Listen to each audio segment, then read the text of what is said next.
The autumn rain pelted against the windows like tiny fists demanding entry, matching the nervous rhythm of my heart. I smoothed down my simple black dress for the 100th time, the worn fabric a reminder of everything I couldn't afford to replace. The waiting room of Blackwood Manor smelled of lemon polish and old money, both equally intimidating to someone like me. "Ms. Ellis?"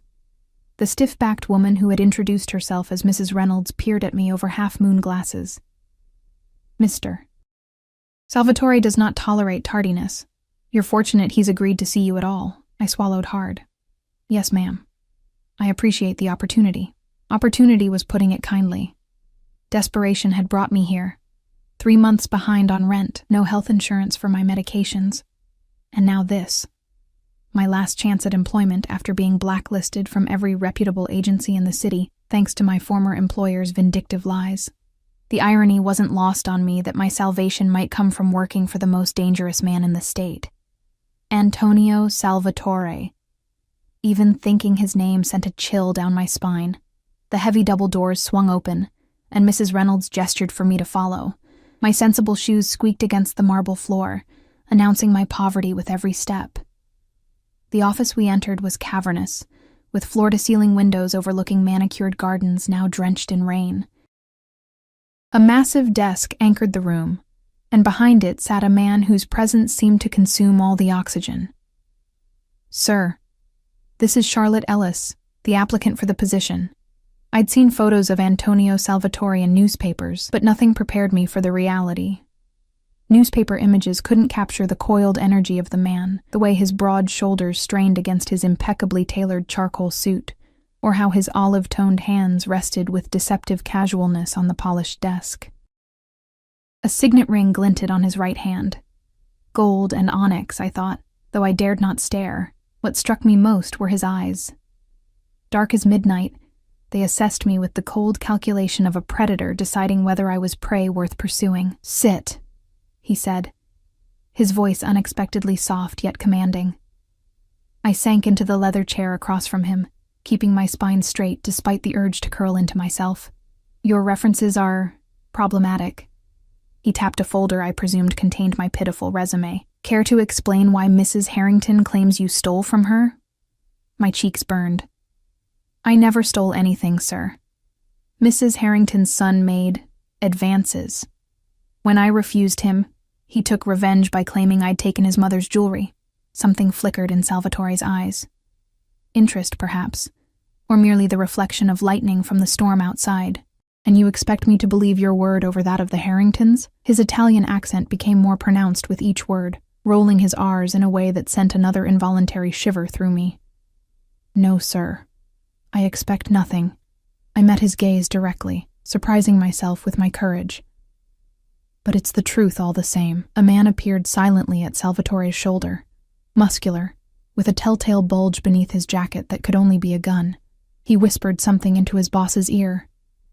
Salvatore nodded once, and the man disappeared as quietly as he'd arrived. "I have a daughter," Salvatore said abruptly. "She's 8 years old. Her name is Sophia."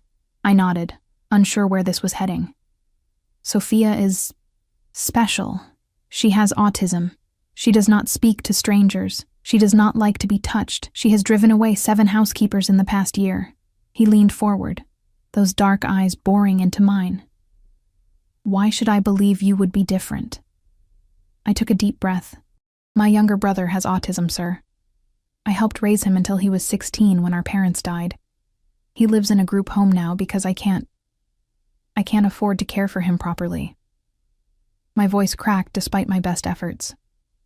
"I understand the challenges, and I know that every person with autism is different. But I've learned patience and how to create a structured environment. I know how to respect boundaries and recognize patterns." Something changed in his posture, an almost imperceptible relaxation. "Show me your hands." The request was so unexpected that I complied without thinking, extending my hands palm up across the desk.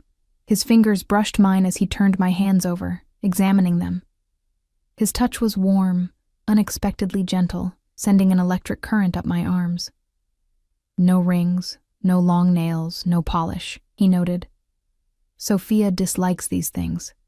They distract her." He released me, and I quickly withdrew, tucking my hands beneath the desk to hide their trembling. You're younger than I expected. I'm 26, sir. And no family obligations? No boyfriend who will complain when you stay late? I shook my head. Just my brother. And as I mentioned, yes, the group home. He studied me, and I had the distinct impression he was seeing far more than I wanted to reveal. My daughter requires consistency, Ms. Ellis. If I hire you, you will live here. Your days off will be scheduled according to Sophia's needs, not yours. You will follow her routine exactly as my staff directs. Any deviation could trigger episodes that are difficult for her. I understand. Do you?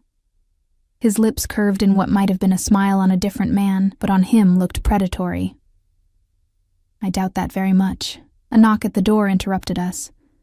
The same guard appeared, but this time he wasn't alone. He held the hand of a small girl with cascading dark curls. Her eyes, so like her father's, focused intently on the floor. She wore a pristine white dress with matching tights, but one shoe was missing. She rocked slightly on her feet, a self-soothing motion I recognized immediately. Sir, I apologize, but Miss Sophia insisted on seeing you. She's become agitated. Salvatore's entire demeanor transformed in an instant. The hardness melted away as he rose and moved toward his daughter. It's all right, Marco. Thank you. He crouched before the girl, careful not to touch her. Sophia, tesoro mio, what's wrong? The child didn't respond verbally, but her free hand fluttered in a pattern I recognized as distress. Without thinking, I slipped from my chair and knelt on the floor, keeping a respectful distance. I noticed a small tear in the girl's tights, just below the knee. Her tights are torn, I said softly, and she's missing a shoe. Salvatore's head snapped toward me, surprise evident in his expression. That might be upsetting her, I continued. The asymmetry and the unexpected sensation. I reached into my purse and pulled out a small sewing kit, a habit from caring for my brother, who couldn't tolerate tears in his clothing. May I? After a moment's hesitation, Salvatore nodded.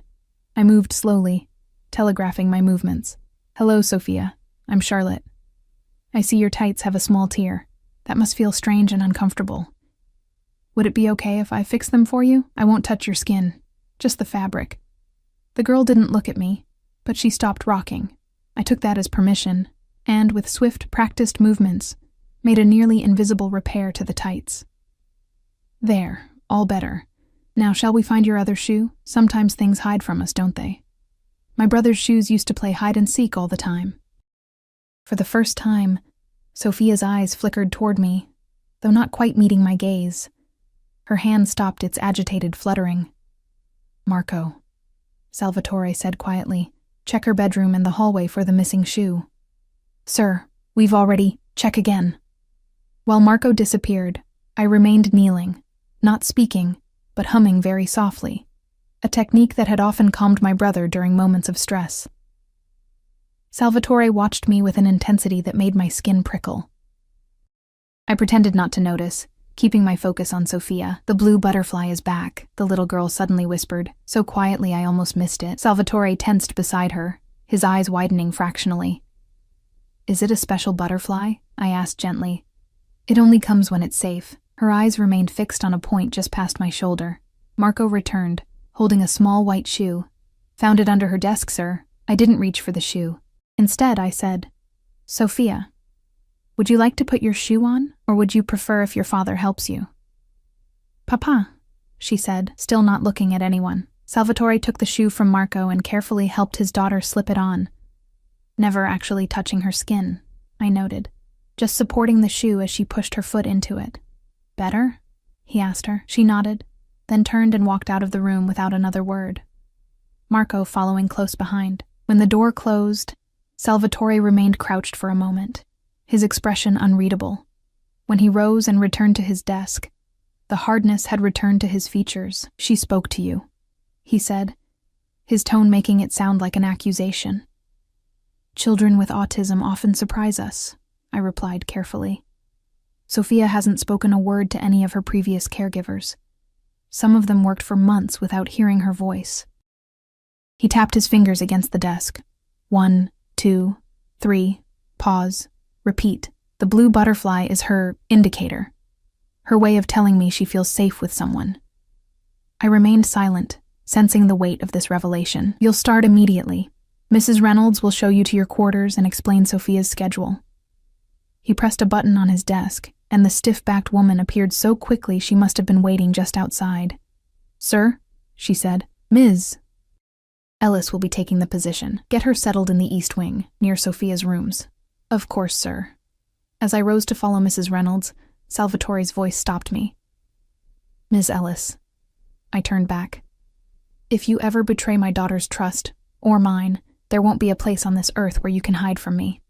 His voice was soft, almost gentle, which somehow made the threat more terrifying. Do we understand each other? Perfectly, Mr. Salvatore, as I followed Mrs. Reynolds through the maze of hallways. I couldn't shake the feeling that I'd just made a deal with the devil himself. What I didn't know then was how completely that deal would transform both our lives, or how thin the line between protection and possession truly was. That night, as I unpacked my meager belongings in a room larger than my entire former apartment, I caught a glimpse of myself in the ornate mirror. My brown hair was coming loose from its practical bun, and my eyes looked too large for my face, bright with an emotion I couldn't name. Fear, yes, but something else too. A dangerous flicker of hope. A knock on my door made me jump. Mrs. Reynolds stood there with a stack of neatly folded clothing. Your uniforms, she said crisply. Mr. Salvatore requires all staff to dress appropriately. You'll find everything you need. She laid them on the bed, simple but clearly expensive dresses in navy and charcoal. Sophia's schedule, she continued, handing me a typed sheet. Memorize it. Any deviation causes her significant distress. I scanned the meticulous hour-by-hour breakdown of the child's day.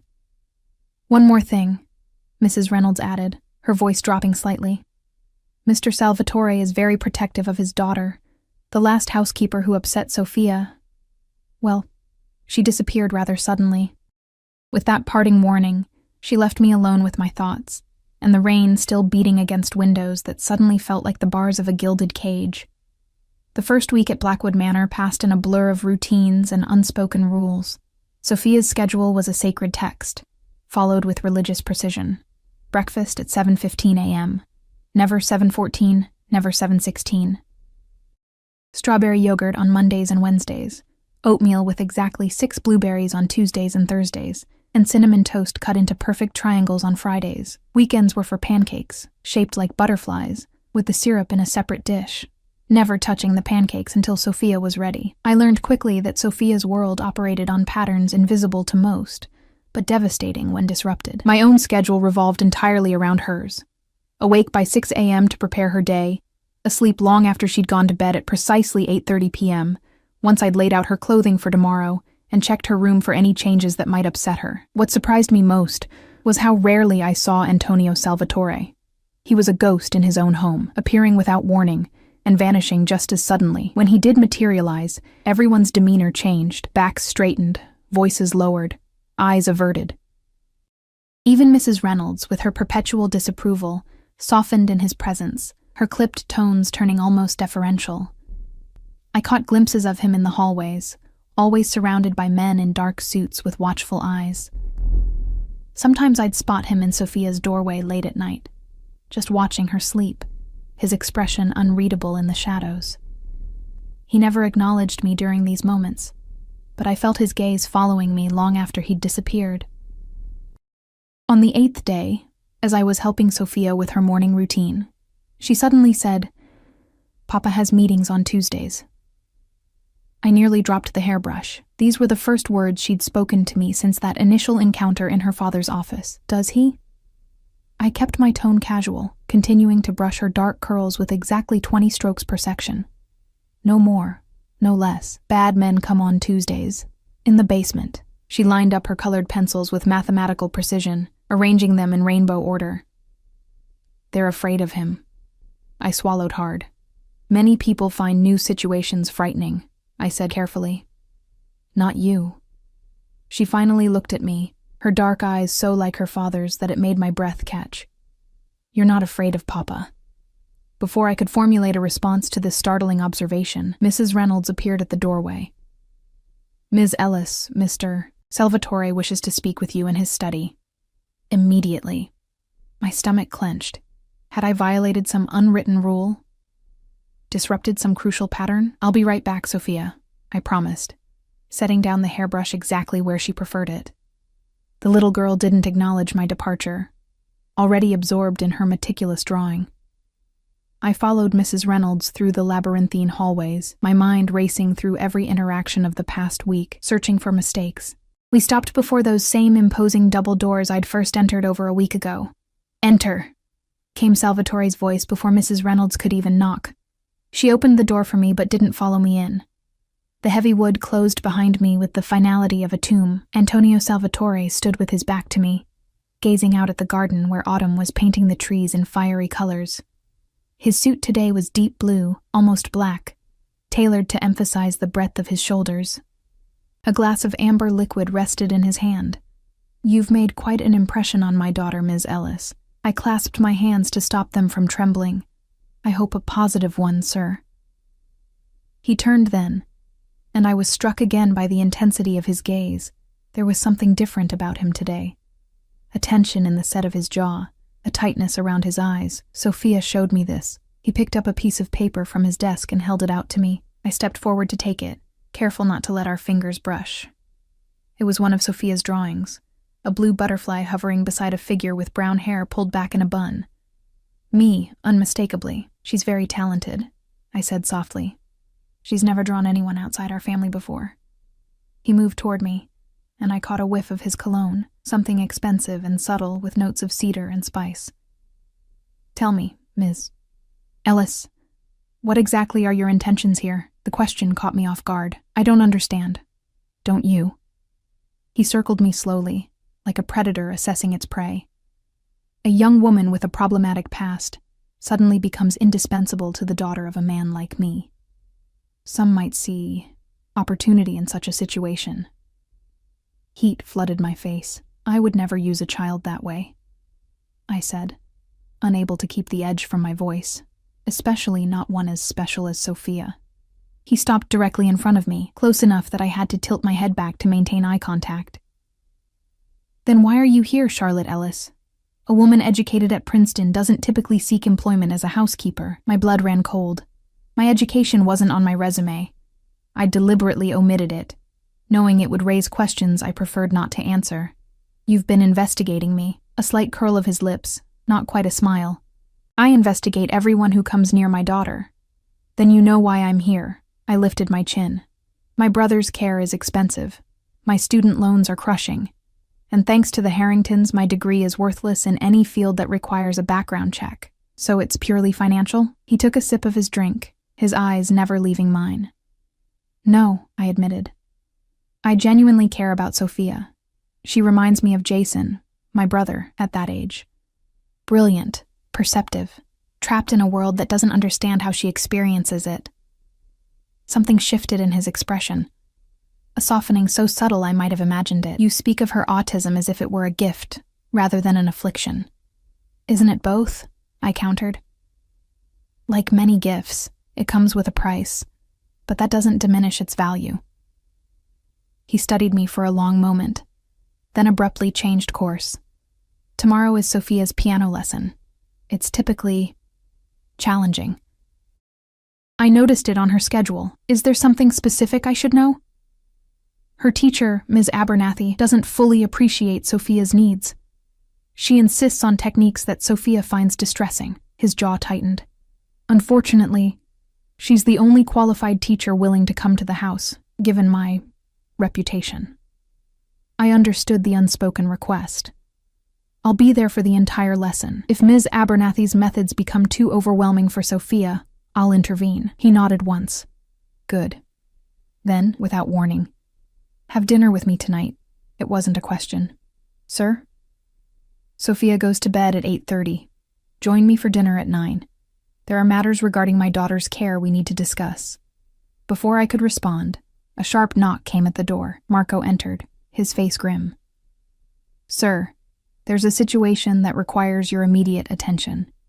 Salvatore's expression hardened instantly. "We'll continue this conversation at dinner, Ms. Ellis. 9 o'clock. I recognized the dismissal and turned to leave, but his voice stopped me at the door. "Wear the blue dress in your closet." I glanced back, startled. "It matches your eyes," he added, almost as an afterthought. The door closed behind me, leaving me breathless and confused in the hallway. How did he know the contents of my closet? And more disturbingly, why had my heart accelerated at the command in his voice? The piano lesson the next day was every bit the disaster Salvatore had suggested. Ms. Abernathy, a pinch-faced woman with bony hands and impatience radiating from every pore, clearly viewed Sophia's autism as an inconvenience rather than a neurological difference. "No, no, no." She slapped the piano bench beside Sophia, causing the girl to flinch. "You must curve your fingers properly." Sophia's hands began to flutter in that now familiar pattern of distress. I stepped forward from my position near the window. "Perhaps Sophia could try a different approach," I suggested. "Sometimes alternative techniques—" "I've been teaching piano for 30 years, young woman." Ms. Abernathy cut me off with a glare. "I hardly need advice from a housekeeper." I bit back a sharp retort. "Of course. I simply noticed that Sophia seems uncomfortable with— discomfort is part of learning." She turned back to Sophia, whose rocking had intensified. "Now, again from the beginning." When Ms. Abernathy reached to reposition Sophia's hands, the little girl let out a heart-wrenching whimper. Something protective and fierce ignited in my chest. "That's enough for today," I said firmly, moving between them. "I beg your pardon. Mr. Salvatore pays for a full hour, and we've barely begun."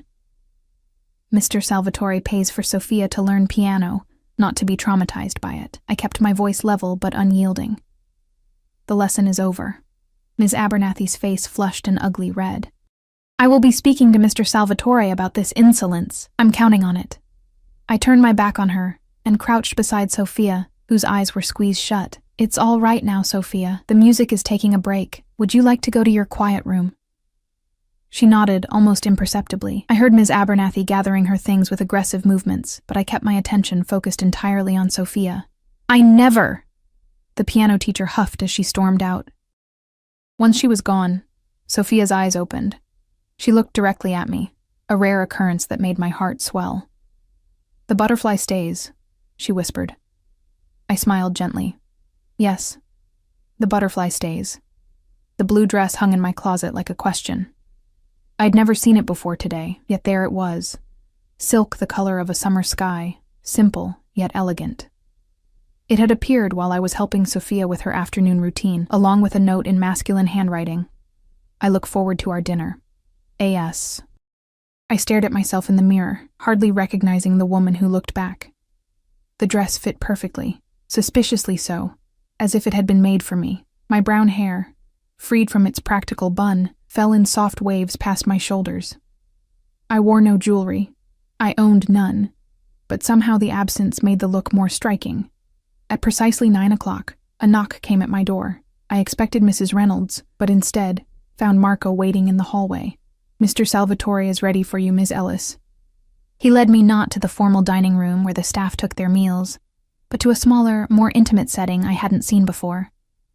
A solarium, glass-walled and filled with exotic plants, overlooked the moonlit gardens. A single table was set for two, candlelight casting golden shadows, and there stood Antonio Salvatore, without his usual entourage of watchful guards. He wore a black shirt open at the collar, no tie, with the sleeves rolled up to reveal strong forearms, less formal than I'd ever seen him, yet no less intimidating. His eyes traveled slowly from my face to the hem of the dress and back again, his expression unreadable. "You look beautiful, Charlotte." My first name in his mouth sounded like a different word entirely, rich with meaning I couldn't, or wouldn't, decipher. "Thank you for the dress," I said, my voice steadier than I felt, "though I'm curious how you knew my size." A ghost of a smile. "I know everything about the people in my home." Marco pulled out my chair, and I sat, hyper-aware of Salvatore's presence across from me. A waiter appeared from nowhere, pouring wine into crystal glasses. "Ms. Abernathy called me today, he said once we were alone, quite distraught. I tensed. I'm sorry if I overstepped. Don't apologize. He cut me off with a wave of his hand. I've terminated her services. I blinked in surprise. You fired her? No one upsets my daughter. His tone left no room for discussion. Besides, you were right. Sophia should learn in a way that accommodates her uniqueness, not despite it. The dinner conversation flowed more easily than I expected. Antonio, he'd insisted I use his first name, at least in private, possessed a surprising knowledge of autism spectrum disorders. He spoke of therapies he'd researched, specialists he'd consulted, and his frustration with a world that refused to adapt to his daughter's needs. I can build empires and break men with a phone call, he said, swirling the ruby wine in his glass, but I cannot make the world kinder to my Sophia. In those moments, the dangerous Mafia boss receded, revealing a father desperate to protect his child. It was disarmingly human, this vulnerability he showed only when speaking of Sophia, what happened to her mother. The question slipped out before I could stop it, wine and candlelight loosening my tongue. His face shuddered instantly. That is not a subject we discuss. I apologize, I said quickly. I shouldn't have. No, you shouldn't have. His voice had lost its warmth. Some doors, once opened, cannot be closed again, Charlotte. The sudden chill between us remained through the rest of the meal, though he maintained impeccable courtesy. When we finished, he escorted me back to my room in silence, stopping outside my door. You did well today with Sophia, he said finally. I won't forget it. Before I could respond, he took my hand and brought it to his lips, pressing a kiss against my knuckles. The gesture was old-world, formal, yet the heat of his mouth against my skin sent electricity racing up my arm. Good night, Charlotte. He was gone before I could catch my breath, leaving me standing outside my door with my heart hammering against my ribs and the ghost of his touch lingering on my skin. Weeks passed, falling into patterns as structured as Sophia's daily schedule. I grew to love the little girl with her brilliant mind and unique view of the world. We developed our own language of gestures and half-spoken thoughts. She began to seek me out, showing me her drawings, her collections of feathers and smooth stones, the treasures of her orderly universe. Antonio remained an enigma, appearing and disappearing like a storm front. Sometimes days would pass when I'd see him only from a distance, surrounded by his men, his face hard as granite. Other times, he would materialize in Sophia's room while I read her bedtime stories, listening from the shadows with an expression I couldn't decipher. Occasionally, he would invite me to dine with him after Sophia was asleep, and we would talk late into the night about his daughter, about books, about everything except who he really was and what happened behind those basement doors on Tuesdays. I began to dread Tuesdays, not for myself, but for the darkness they brought to Antonio's eyes. He was always different afterward, colder, more distant, as if he needed to rebuild the walls between the man who cared for his daughter and the man who made other men afraid. You shouldn't look at me that way, he told me one evening as we sat in his study, the fire casting shadows across his sharp features. What way? I asked, though I knew exactly what he meant. Like you're trying to reconcile two different men. His eyes, nearly black in the firelight, fixed on mine. There are not two Antonios, Charlotte. There is only one. Remember that. Yet I couldn't help but see the contradictions. The tenderness with which he spoke of Sophia contrasted with the cold efficiency I glimpsed when he dealt with his business associates.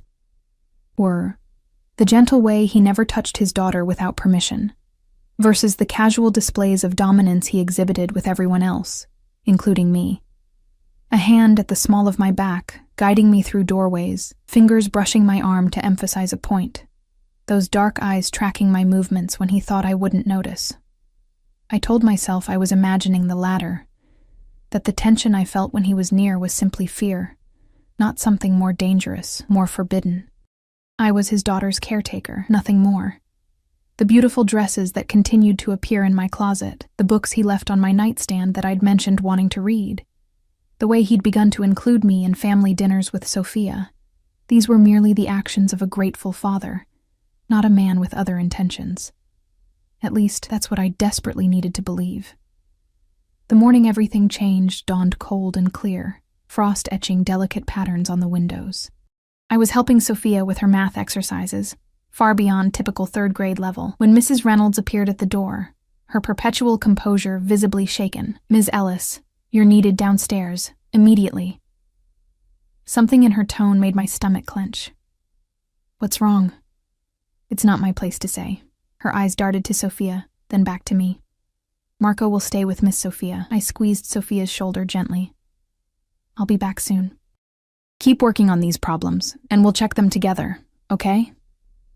She nodded without looking up, already absorbed in her calculations. Mrs. Reynolds led me not to Antonio's study, but to a smaller room near the front entrance. When she opened the door, I froze in shock. 2 police officers stood inside. Between them was a face I'd hoped never to see again. James Harrington, the son of my former employer, the man whose lies had destroyed my career. "Charlotte Ellis?" one of the officers asked. I nodded mutely. "These gentlemen are here about the theft charges Mr. Harrington has filed against you," Mrs. Reynolds explained, her voice brittle. James smirked, his handsome face as punchable as I remembered. "Hello, Charlotte. Imagine my surprise when I heard you'd found employment with the esteemed Mr. Salvatore." "There must be some mistake," I said, finding my voice at last. "Those accusations were proven false. The charges were dropped." "New evidence has come to light," the older officer said, his expression unreadable. "Mr. Harrington's mother discovered additional missing items, and security footage has surfaced that places you at the scene." My blood ran cold. "That's impossible. I never took anything." "Then you won't mind coming down to the station to clear this up." The younger officer stepped forward, handcuffs glinting ominously in his hand. "This is absurd," I protested, panic rising in my throat. "I can't leave. I'm responsible for Mr. Salvatore's daughter. She needs consistency, routine." "Should have thought about that before you decided to steal," James said with mock sympathy. Just then, the door opened. Antonio Salvatore stood in the threshold, his presence immediately dominating the room. He wore a charcoal suit that seemed to absorb the light, his expression controlled, but eyes blazing with cold fury. "What is happening here?" His voice was soft, dangerously so. The officers straightened instinctively. Even they weren't immune to the authority he radiated. "Mr. Salvatore," the older one began, "we have a warrant for Ms. Ellis's arrest regarding theft charges from her previous employer." Antonio's gaze shifted to James Harrington, who had the good sense to look uncomfortable under that penetrating stare. "Mr. Harrington," Antonio said, his Italian accent more pronounced than usual. "What an unexpected pleasure." "Mr. Salvatore," James cleared his throat. "This is just a legal matter that—" "A legal matter," Antonio repeated, the words like ice. "In my home, involving my daughter's caretaker, without my knowledge." He crossed to his desk and pressed a button. Within seconds, Marco appeared, along with 2 other security men I recognized from Antonio's entourage. "Gentlemen," Antonio said to the officers, "I understand you have a job to do. However, Ms. Ellis is essential to my daughter's care. Removing her without warning would cause my child significant distress." "Sir, we have a warrant," the younger officer began. "Of course." Antonio cut him off smoothly. "And you will execute it, after my attorney arrives to review it. In the meantime, perhaps we can discuss this situation like civilized men." He turned to James. "Mr. Harrington, I believe your father and I have mutual associates. Giorgio Vannucci, for instance." The color drained from James's face. I didn't know who Giorgio Vannucci was, but clearly, the name held significance. Yes, I believe they've done business," James stammered. "How fortunate. I'm sure a single phone call could clear up this unfortunate misunderstanding." Antonio smiled, a gesture that never reached his eyes. "Marco, please escort our guests to the West Parlor. Offer them refreshments while we wait for my attorney." Marco stepped forward, his posture making it clear this wasn't a suggestion. "Mrs. Reynolds, Take Ms. Ellis back to Sophia. She doesn't need to concern herself with this matter any further. But sir, I protested. Antonio silenced me with a look. It's handled, Charlotte. Go to my daughter. I hesitated, torn between relief and concern about what handled might entail. Now please, he added, his tone gentler, but no less commanding. As I left, I caught James Harrington's expression, a man realizing too late that he had made a grave miscalculation. That evening, after Sophia was asleep, a knock came at my door. I opened it to find Antonio standing there, his tie loosened, a tumbler of whiskey in his hand. May I come in? I stepped back to allow him entry, acutely aware that we'd never been alone in my room before. He moved to the window, looking out at the moonlit grounds. The charges have been dropped, he said without preamble. Permanently this time, Mr. Harrington has signed a statement admitting the accusations were fabricated out of personal vendetta. Relief flooded through me. Thank you. But I have to ask, what did you do to make him confess? Antonio turned, his expression unreadable in the half-light. Does it matter? Yes, I said firmly. It matters to me.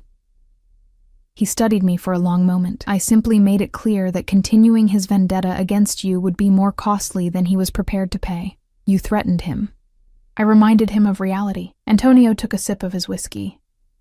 Men like James Harrington only understand power and consequences.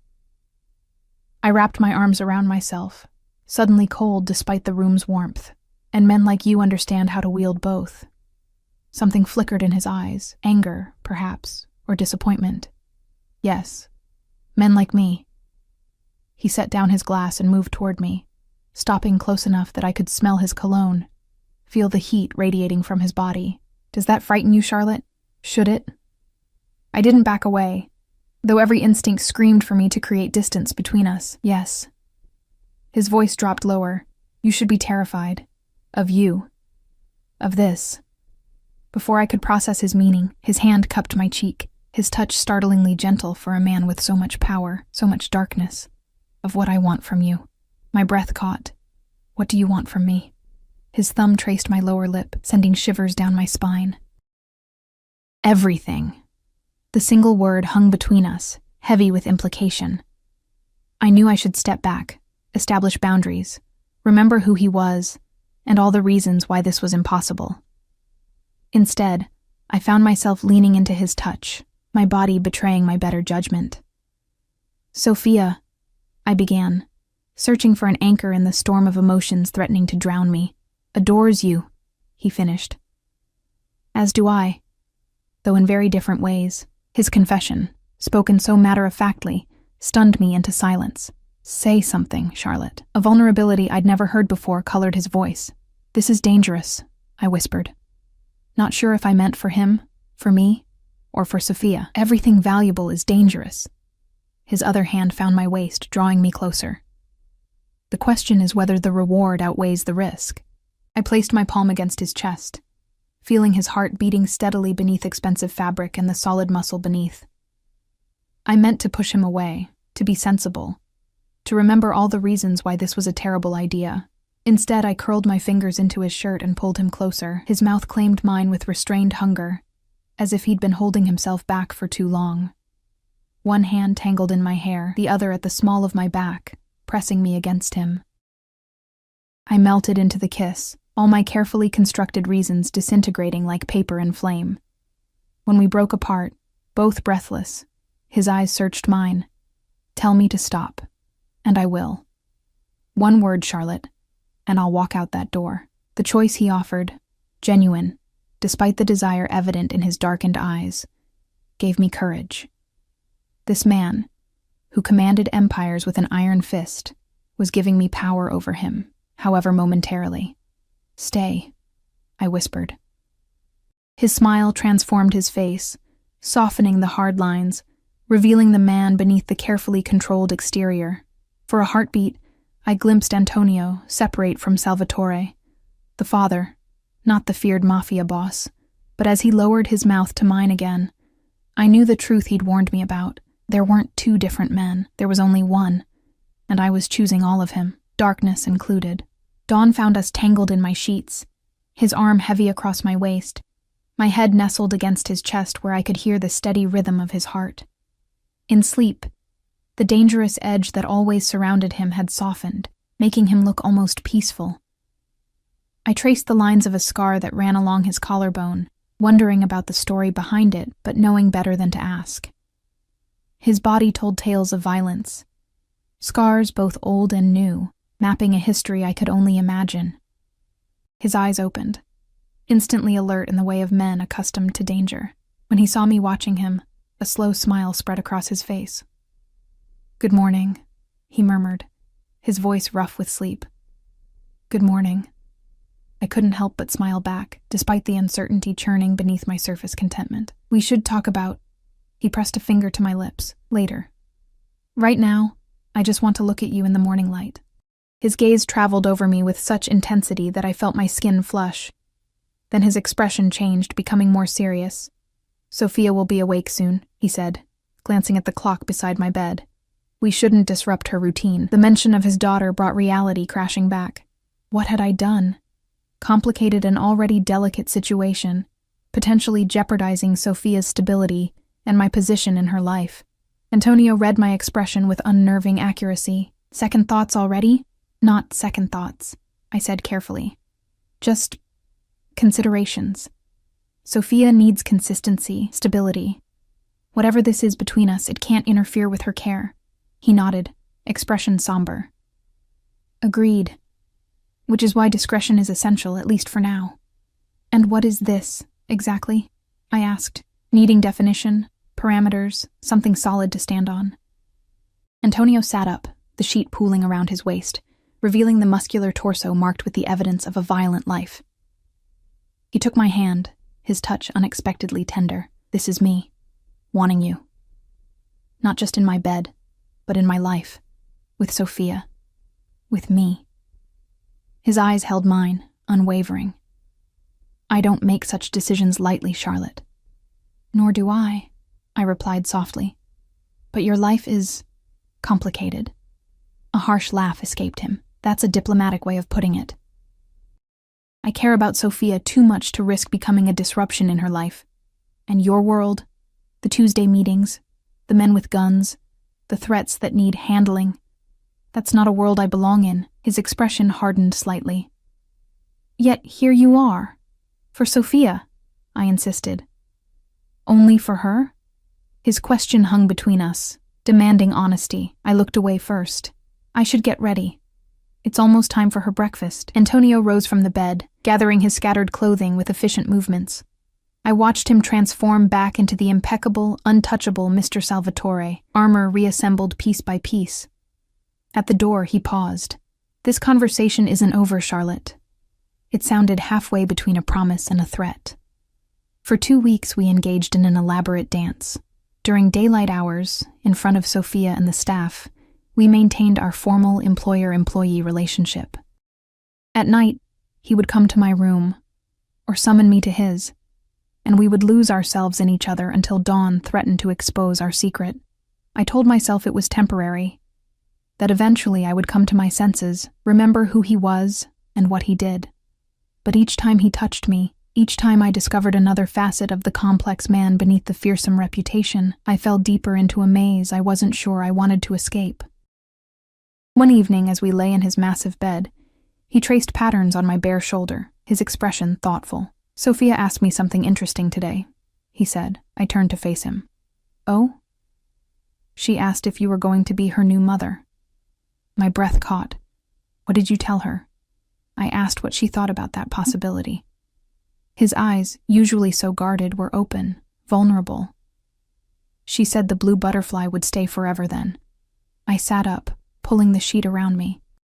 "Antonio, you can't just—" "Can't what?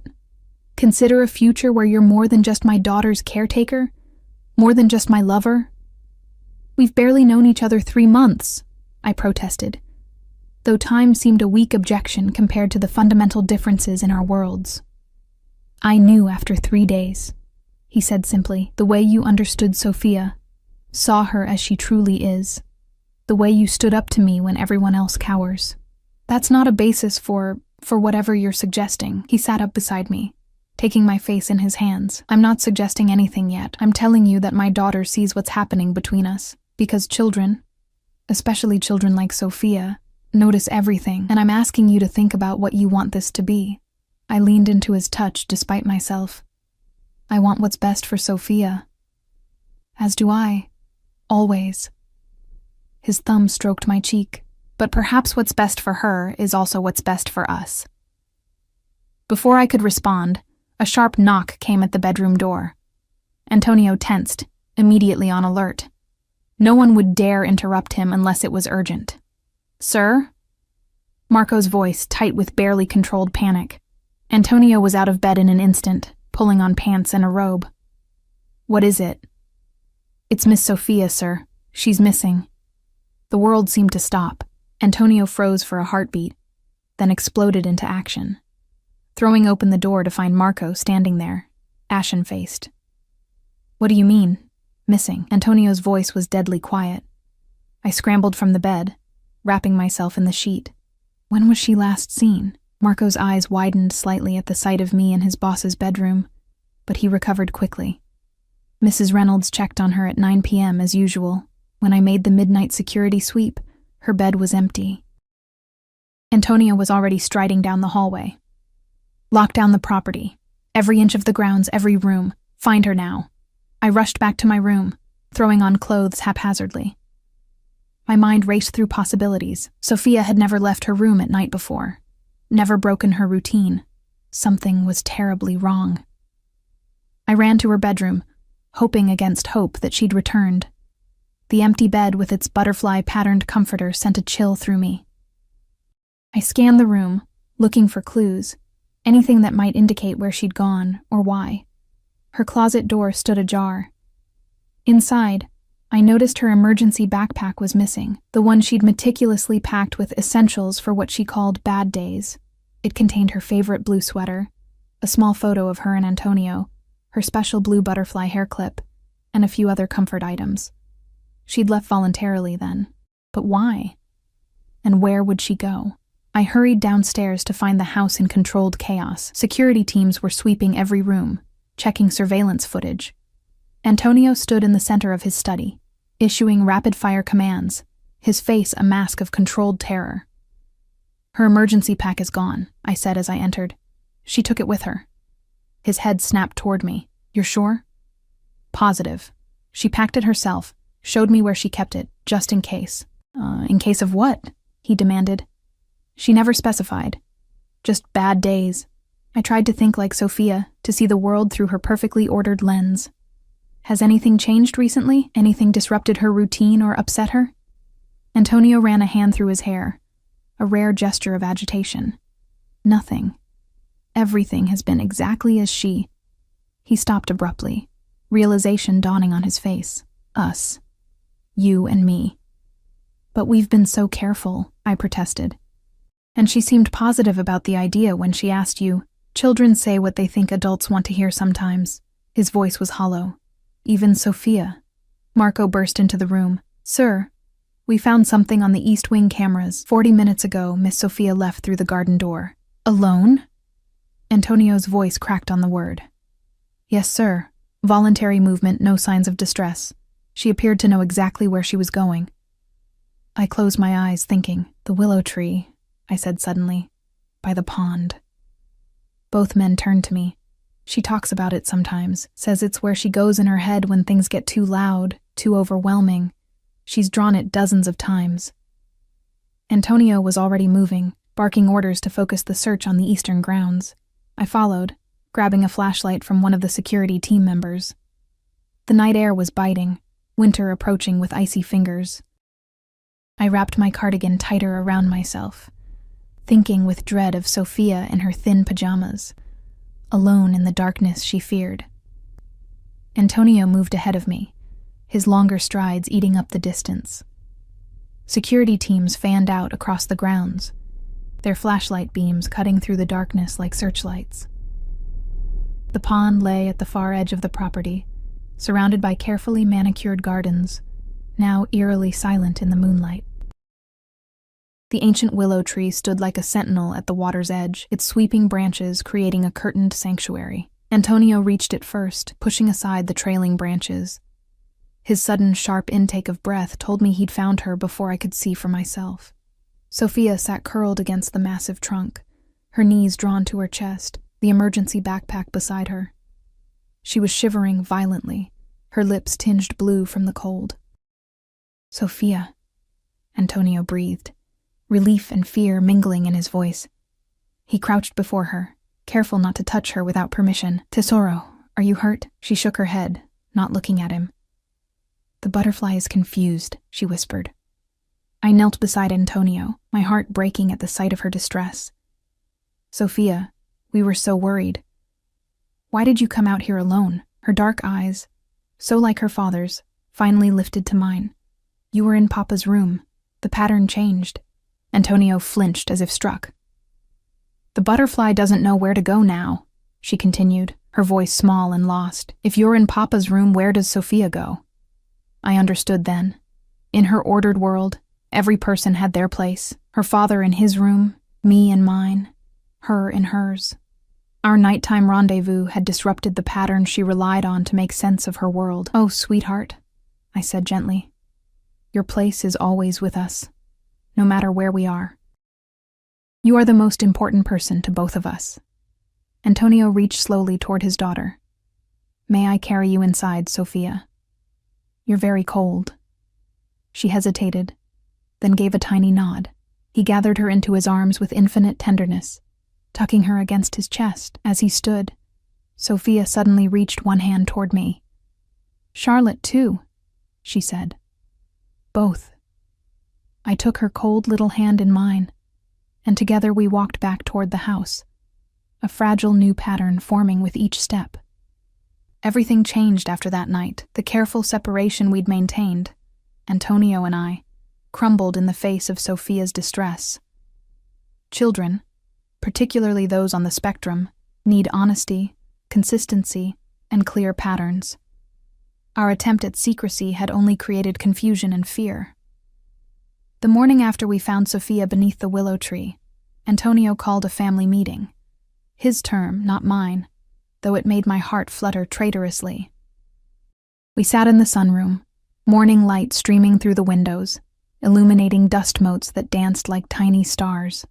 "Sophia," Antonio began, his voice gentler than I'd ever heard it. "I need to explain something important about Charlotte and me." The little girl sat perfectly straight in her chair, hands folded in her lap, dark eyes moving between her father and me.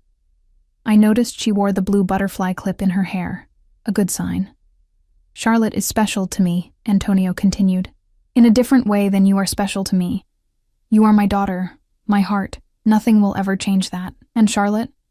Sophia asked, her voice small but steady. Antonio glanced at me, a question in his eyes.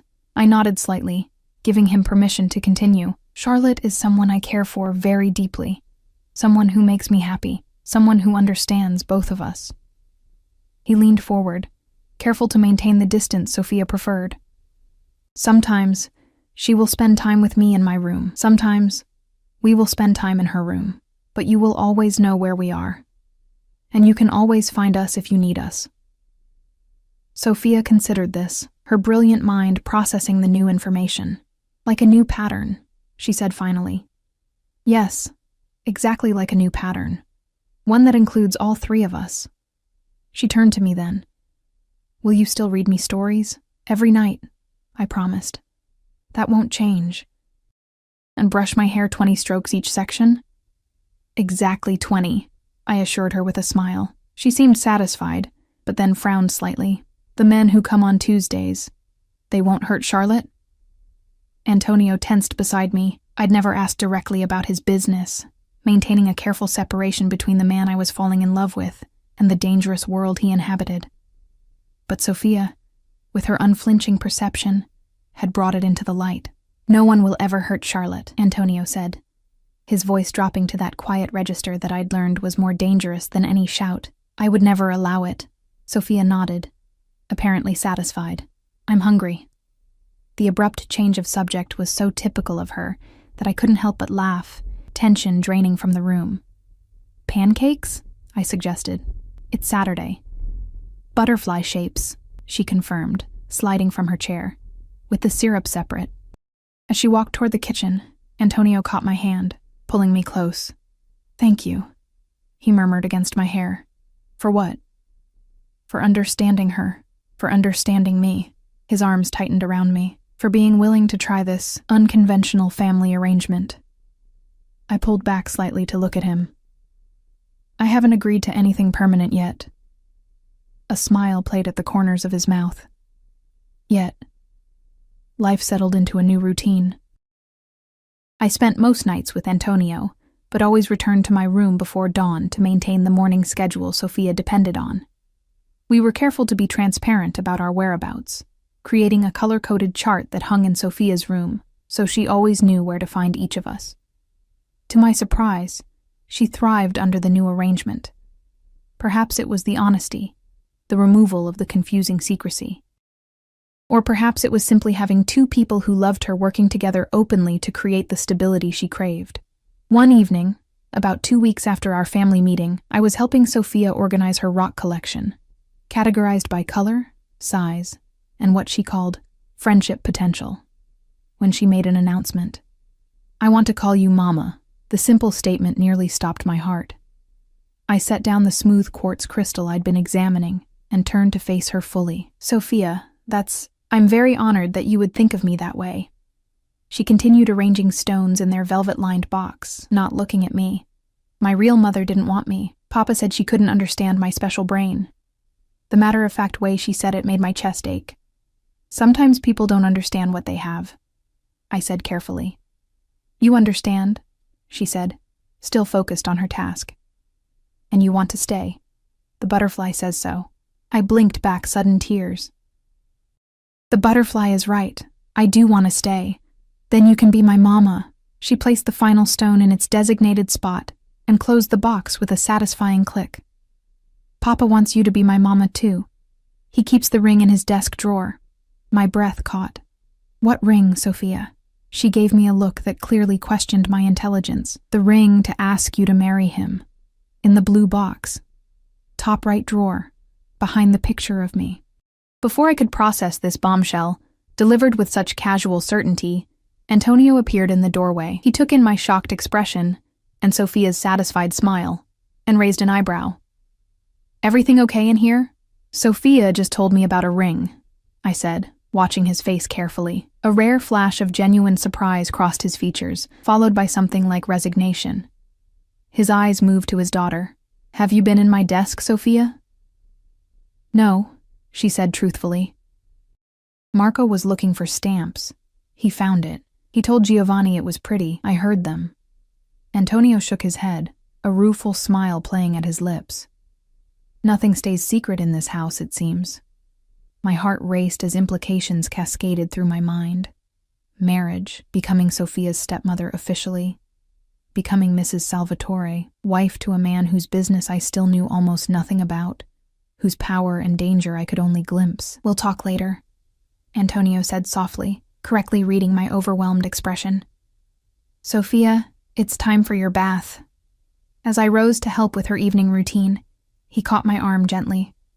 "Let Mrs. Reynolds handle it tonight. I think you and I need to have a conversation." 20 minutes later, we sat in his study, the same room where we'd first met, where I'd first encountered Sophia. It felt like years ago, rather than months. Antonio leaned against his desk, arms crossed over his chest, watching me with those dark, unreadable eyes. "So," he said finally, "you know about the ring. Apparently everyone knows about the ring except me," I replied, aiming for lightness despite my racing heart. He moved to the desk, opened the drawer Sophia had described, and extracted a small blue velvet box. "This wasn't how I planned to do this."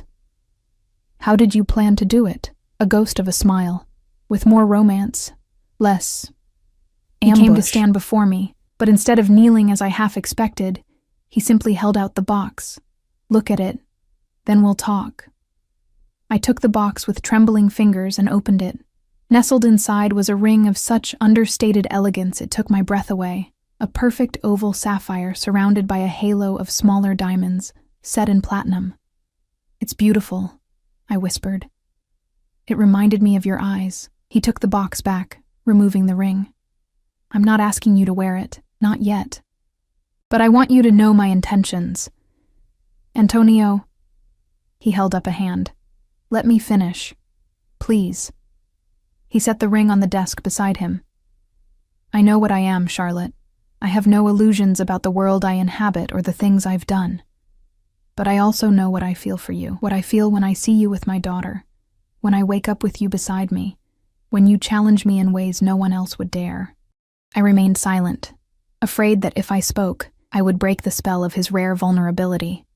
"I want you in my life, permanently, as Sophia's mother, as my wife. But I understand that accepting that means accepting everything, including parts of my life I've kept separate from you." There it was. The elephant in the room, the subject we'd carefully danced around for months. "The Tuesday meetings," I said softly. He nodded. "Among other things." "Tell me." His eyes searched mine. "Once I tell you, there's no going back. No plausible deniability. If you're asking me to consider spending my life with you, raising Sophia with you, I need to know exactly what that life entails." I straightened my spine, bracing myself. "No more compartmentalization, Antonio. All of you or none of you." Something like respect flashed in his eyes. He moved to the bar cart in the corner, poured 2 glasses of whiskey, and handed one to me before taking a seat across from me. "My father came to America from Sicily in the 1960s, he began, his voice taking on a cadence I hadn't heard before. More pronounced accent, more rhythm. He had nothing but the clothes on his back and connections to certain families in New York. He built an empire through those connections. Import-export businesses, construction companies, waste management, real estate. All legitimate on paper." I took a sip of whiskey, letting the burn ground me. By the time I was born, he was a wealthy man. Respected, feared. He sent me to the best schools, taught me everything he knew about business. Both kinds. Antonio's eyes never left mine. When he died, I inherited everything, including his position within the organization. "The Mafia," I said, the word feeling strange on my tongue. "We don't use that term, but yes.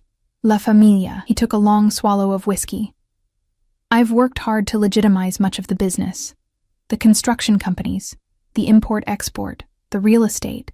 They're clean now, profitable through legal means. But not everything. No," he admitted, "some aspects remain traditional.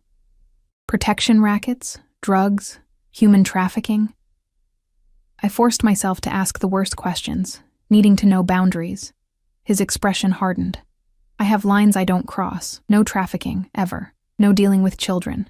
The drugs. We control territory, take a percentage from those who operate within it. But we don't handle product directly." "And the protection?" "Insurance," he corrected with a slight smile. "Businesses pay. We ensure nothing unfortunate happens to them." "By threatening them yourself," I said flatly. "By protecting them from others who would do worse." He leaned forward. "It's complicated, Charlotte. The world isn't black and white. People get hurt," I said, my voice barely above a whisper. "Yes. No denial. No justification. Just honesty. People who break the rules, who threaten what's mine, who endanger the family, like James Harrington," I said, remembering the pallor of his face when Antonio mentioned that name, Venucci.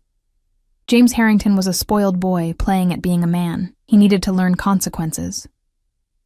Antonio's voice was dismissive. He was never in real danger, just strongly encouraged to reconsider his choices. I took another sip of whiskey, trying to reconcile this world with the man who read bedtime stories to his daughter, who held me with such tenderness, who noticed when I mentioned books I wanted to read. "And Sophia's mother?" I asked, the question that had burned in me for months. "What happened to her?" Antonio went very still. For a moment, I thought he wouldn't answer. Francesca was beautiful, ambitious, the daughter of an associate from the old country. His voice was carefully controlled. Our marriage was arranged, beneficial to both families. She wanted the lifestyle, the status. She didn't want a child, especially not one who required special care, who didn't fit her image of perfection. My heart ached for Sophia, for the rejection she'd experienced from the person who should have loved her most. When Sophia was diagnosed with autism, Francesca changed, became cruel. I found bruises on my daughter's arms. Antonio's eyes turned cold, distant. No one hurts my child. No one. A chill ran down my spine. What did you do? I gave her a choice. Leave, never contact us again, with a generous financial settlement, or stay and face consequences for harming Sophia. She chose to leave, I said, relieved. Yes. His answer came too quickly, his eyes too flat. Antonio, I pressed, needing the whole truth. Is she alive? The silence stretched between us, heavy with implications. As far as I know, he said finally. She's living in Milan, remarried to a fashion designer, no children. The settlement agreement includes regular confirmation of her continued health and happiness, provided she stays far away from Sophia. The calculated precision of the arrangement was both reassuring and terrifying. This was the man I'd fallen in love with, capable of both tender devotion and cold retribution. Thank you for telling me the truth, I said quietly. All of it, he confirmed. No more secrets, Charlotte. I stood, setting down my glass, and moved to the window. Outside, the garden lay dormant under winter's approach, waiting for spring's renewal. Like my own life, poised at a crossroads. I need time, I said, still facing the window, to think about all of this, about what it means for me, for my future, for my relationship with Sophia. I heard him rise, felt his presence behind me, not touching, but close enough that I could feel his warmth. Take all the time you need, he said. But know this, my feelings won't change. What I want won't change. I turned to face him. And what is that exactly? You. As my wife. As Sophia's mother. As the heart of whatever family we create together. His eyes, usually so guarded, were completely open now, vulnerable in a way I'd never seen. I love you, Charlotte. I think I have since the moment you knelt on my office floor to fix my daughter's tights. The words, so simply stated, hit me with physical force. In all our time together, through nights of passion and days of building our unconventional family unit, neither of us had said those 3 words. I love Sophia, I said carefully. That I know with absolute certainty. Pain flickered across his face at my deliberate omission. And you, I continued, reaching up to touch his cheek. You I love in ways that terrify me. Because loving you means accepting all of you. The father, the lover, and yes, the man who holds Tuesday meetings in the basement. Hope kindled in his eyes. Is that a yes? It's a not yet, I clarified. I need to be sure, Antonio. Not just for my sake, but for Sophia's. She's already called me Mama today. If I stay, if I wear your ring, there's no going back for her. I won't risk breaking her heart if I'm not absolutely certain. He nodded, accepting my terms with grace I hadn't expected. How will you know when you're certain? I smiled slightly. I imagine it will be like Sophia's blue butterfly. It will just appear when it's safe. Winter melted into spring, and still, the ring remained in its blue velvet box in Antonio's drawer. He never pressured me, never mentioned it, though I sometimes caught him watching me with Sophia, a question in his eyes I wasn't ready to answer. Sophia continued to call me Mama, a title I accepted with both joy and trepidation. We fell into the rhythm of family life. Breakfast together, Antonio joining us when he could, weekends exploring museums that accommodated Sophia's sensory needs, quiet evenings reading in the library, the 3 of us in companionable silence. The Tuesday meetings continued, but Antonio no longer disappeared behind an impenetrable wall afterward. Instead, he would find me once Sophia was asleep, sometimes with shadows in his eyes, sometimes with tension in his shoulders, and silently seek the comfort of my arms. I learned to read the signs, to know when to ask questions, and when to simply be present. I learned that there were aspects of his business I could influence, pushing for more legitimate investments, suggesting community initiatives that built goodwill while genuinely helping people. Most importantly, I learned that loving Antonio didn't mean condoning everything he did. It meant accepting the complexity of the man, recognizing the fierce protector alongside the ruthless enforcer, understanding that in his world, the two were inseparable. One perfect May morning, Sophia and I were in the garden, planting flowers in the beds outside my window, pansies and forget-me-nots in careful patterns she had designed with mathematical precision. Blue butterflies like these flowers, she informed me, patting soil around a delicate plant. Do they? How do you know? I asked, enjoying her rare, talkative mood. I researched, she said seriously. For my project. What project is that, sweetheart? Instead of answering, she reached into the pocket of her gardening apron and withdrew something small that caught the sunlight. She held it out to me with solemn ceremony. In her palm lay the sapphire ring from Antonio's desk. My breath caught. Sophia, where did you get that? Papa said it was time. She continued, holding it out, unwavering. He said the butterfly knows it's safe now. I looked up to find Antonio standing at the garden's edge, watching us with that intensity that still made my heart race after all these months. He walked toward us slowly, as if afraid of startling me. I promised I wouldn't pressure you, he said when he reached us. And I've kept that promise.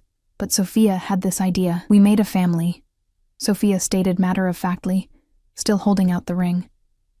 It needs to be official, for the pattern to be complete. I looked between them, this dangerous, complex man and his extraordinary daughter, both watching me with identical dark eyes filled with identical hope. In that moment, I realized the truth I'd been circling for months. Family isn't always what you expect it to be.